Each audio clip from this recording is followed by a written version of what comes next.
की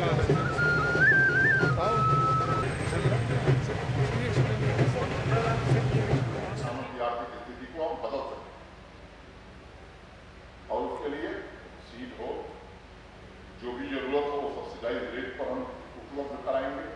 नेफेड के साथ हम लोगों ने एक समझौता ज्ञापन किया है पिछले दिनों में। एप्पल हो, वालनट हो, मैंगो हो, लीची हो, जो भी इस तरह के उत्पाद इनका उत्पादन बढ़े, इसकी हर कोशिश हम कर रहे हैं। बासमती चावल के बारे में भी 60,000 हेक्टेयर भूमि में हाई यील्ड और हाई इनकम प्रोडक्शन वाला बासमती लगे, इसकी कोशिश कृषि विभाग के द्वारा की जा रही है। उनको अच्छी क्वालिटी का बीज भी उपलब्ध कराया जा रहा है और वो भी सब्सिडाइज रेट पर उपलब्ध कराया जा रहा है। ऑर्गेनिक पद्धति से कैसे आप ज्यादा खेती कर सकते हैं, इसमें भी कृषि विभाग लोगों की सहायता कर रहा है। मैं नवीन चौधरी जी को और उनकी पूरी टीम को जो इस कोशिश में लगे हैं, एक बार अपनी ओर से साधुवाद देता हूँ।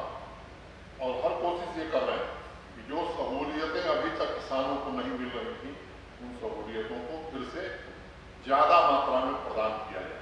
एक बात उन्होंने कही, बजट बढ़ाना है। मैं खुले मन से कहना चाहता हूँ, किसान के काम के लिए यहाँ बजट की कोई कमी नहीं है, वो उपलब्ध करा दी है।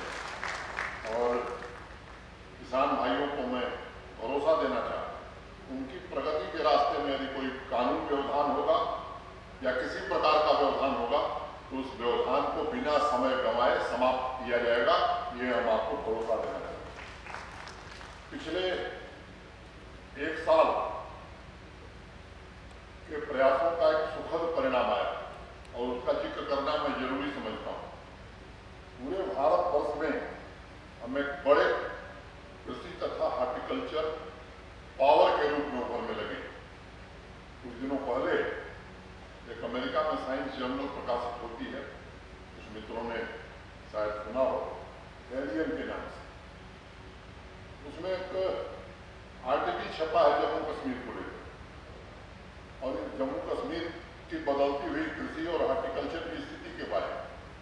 और शोध पत्र में, रिसर्च पेपर में कहा गया है कि जम्मू कश्मीर में इस क्षेत्र में ऐतिहासिक विकास हो रहा है पिछले एक वर्ष में।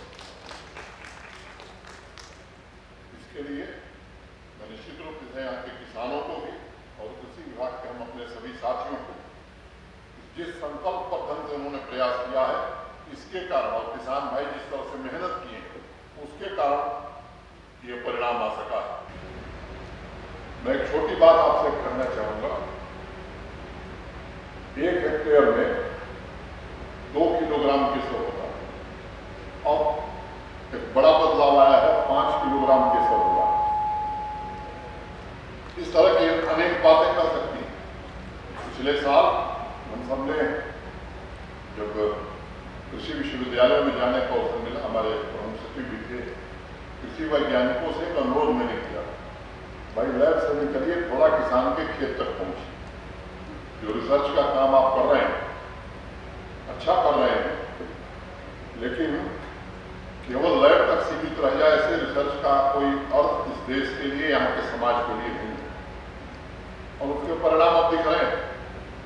डोडा जिले के लगभग 500 किसान भाई जो मक्के की पारंपरिक खेती करते थे, अब वो लेवेंडर फूल की खेती कर रहे हैं। एरोमा मिशन के तहत नई क्रांति की एक शुरुआत इस इलाके में हुई।